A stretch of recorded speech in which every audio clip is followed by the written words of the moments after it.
Hello, friends! Chapter 10, Castle in the Attic. The next day, William tried hard to concentrate on his classes so he wouldn't think about what was going on that was going to happen to him that afternoon.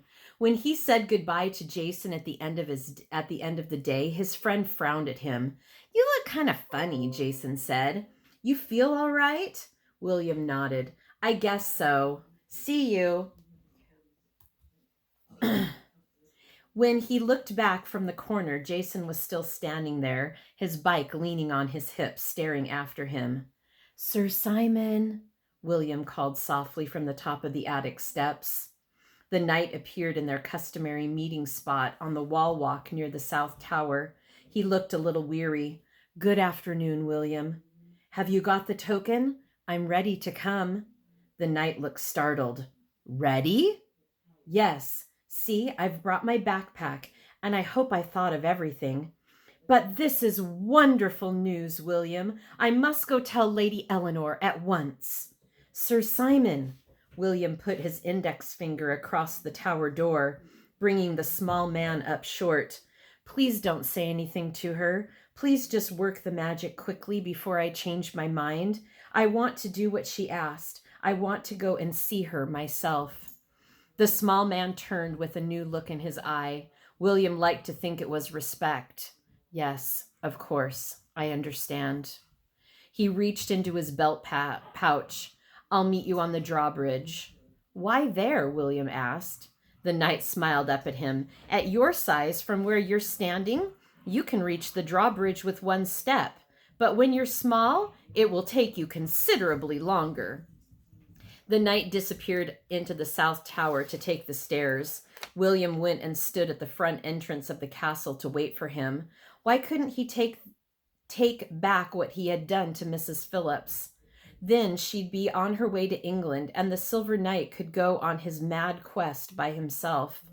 The knight waved up at him from his position by the lever of the drawbridge. When William saw the token held out between the small man's extended hands, he closed his eyes. The hair on his forehead lifted in a sudden little breeze. "Do it, Sir Simon. I can't wait forever," he cried. "It's done," the voice called and replied. William opened his eyes. He was looking up at the great walls of the castle. He could see the rough lines of mortar between each square stone, the intricate carvings on either side of the doorway, the chiseled letters of the motto above. Slowly, the drawbridge was lowered, a foot at a time. William stood watching as the thick planks came down toward him and settled with a thump onto the notch of the outer wall. He walked up the ramp his father had made him. The bar slid away from its place, and slowly the double doors were opened. Sir Simon appeared at the entrance, his arms outstretched. "Enter, young William," was all he said. William hoisted his backpack higher up on his shoulder and walked slowly across the rough wooden planks of the drawbridge. Sir Simon embraced him at the other end as one soldier embraces another. "No matter what else happens, my boy, nothing shall erase this. You are a courageous person, a squire with the heart and soul of a knight."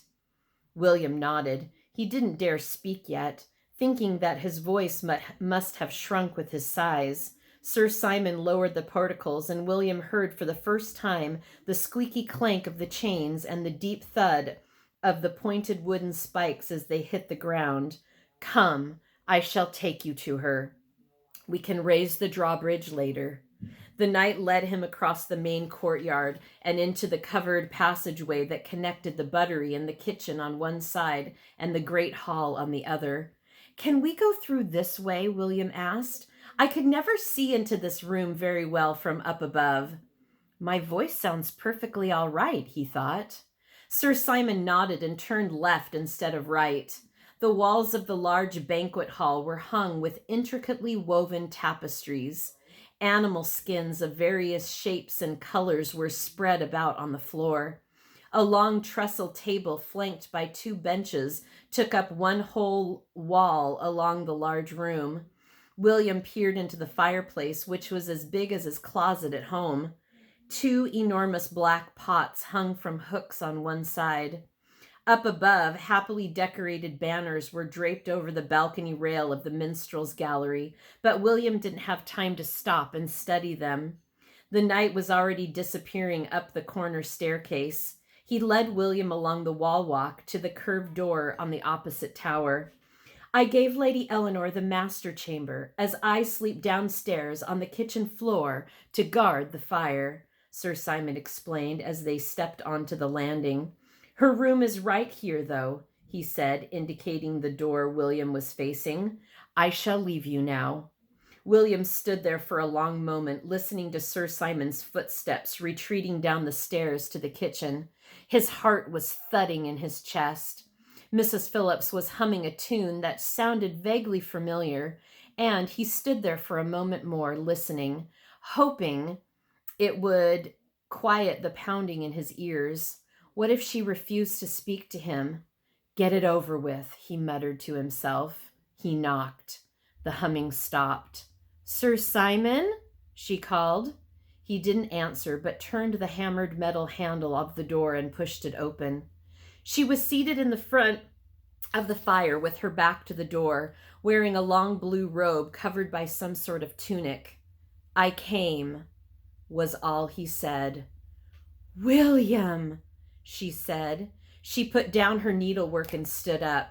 This time there was no silver knight in his belt pack, and he hugged her as hard as he could, his nose buried in the rough linen across her chest.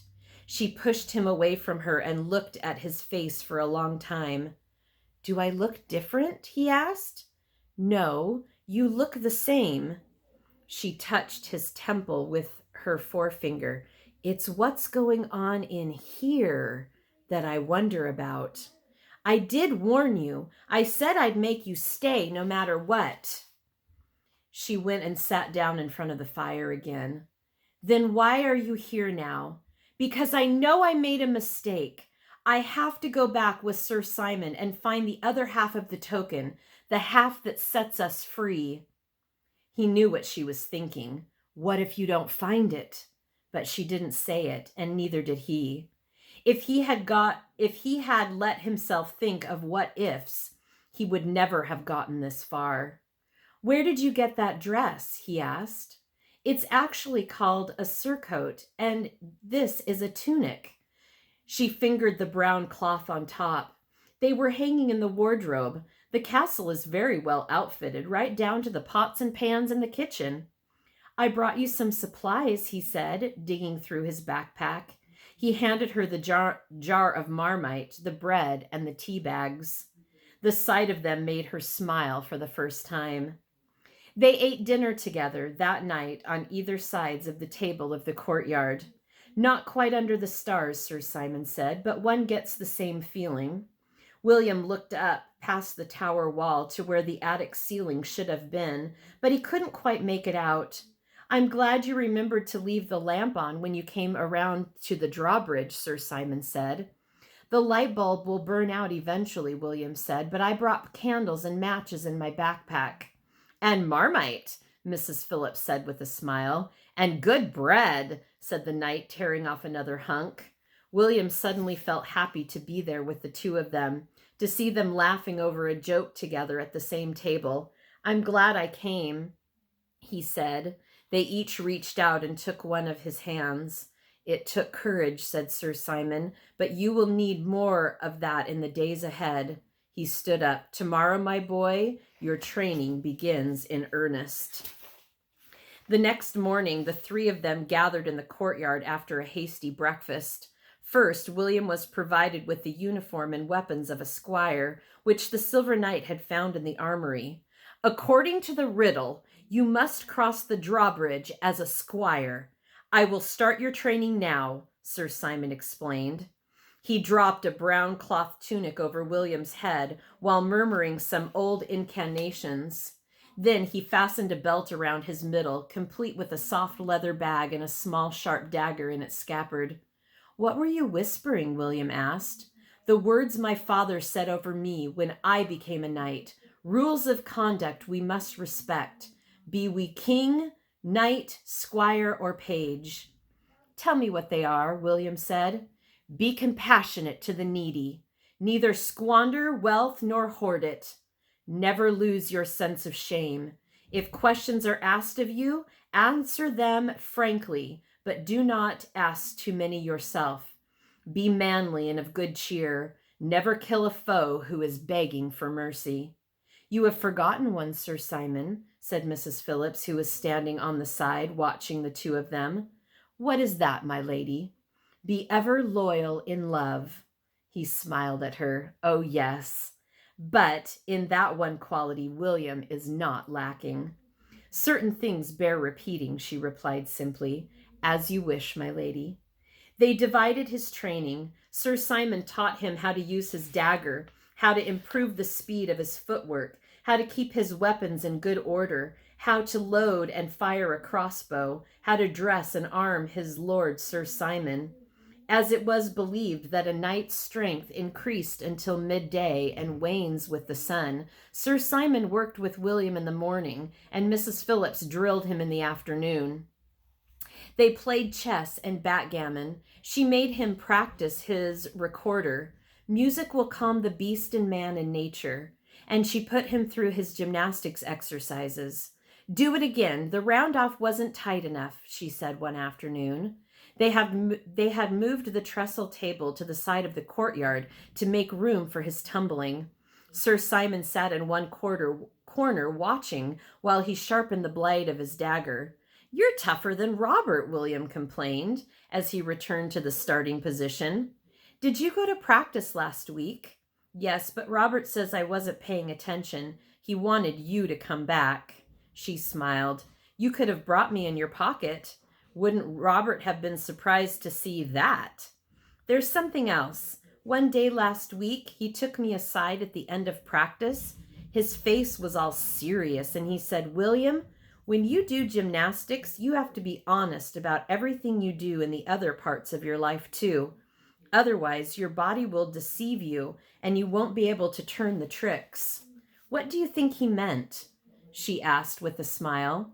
The thing I had done to you must have been showing through in my floor routine. It's kind of creepy that my own body would give me away like that. She didn't answer. William did the exercise again. Round off, 2 back handsprings, Arabian dive roll. Bravo! Cried the knight, putting down his dagger to clap. Sir Simon, cautioned Mrs. Phillips, please hold your applause until we're finished. It distracts William, and he needs to concentrate very hard right now. Sir Simon went back to his work, looking embarrassed. William smiled to himself. He was glad to see somebody else getting in trouble for a change. Mrs. Phillips had been very hard on him all week. Now, William, listen to me. I want you to alter the routine a bit. The beginning will be the same. Round off, 2 back handsprings. Then come out of the second back handspring and do an Arabian front-forward somersault instead of the dive roll. You mean a front flip at the end? She nodded. He didn't bother to ask why. He knew she would fix him with that steely glare of hers and refused to answer. On the first try, he fell in the middle of the front somersault. You weren't concentrating, she said. Your mind is still telling you to do the dive roll. You need to put both mind and body into it. I will spot you for the front somersault this time. Tomorrow, you will start doing it by yourself. He was able to execute it perfectly, knowing that her outstretched arm would be there to support his back. That's enough for today, she said at last. William glanced over at Sir Simon, who raised his fist in a silent cheer behind her back. When she saw the direction of William's eyes, she turned around, but Sir Simon's head was bent close to his work. What's all this rehearsing for? William asked her after the third day. You will never be able to defeat the wizard with brute strength, she said. Let Sir Simon challenge him openly if he wants to. You will have to depend on your brain, your footwork, and the sense of space you have developed as a gymnast. I don't know which of these weapons you will need to use, but all of them must be sharpened, just as Sir Simon sharpens his dagger. And why the change in the routine to the front flip, he asked. Another weapon. You get back on your feet a little faster that way. All right. That is the end of the chapter. I hope you're enjoying it. Bye.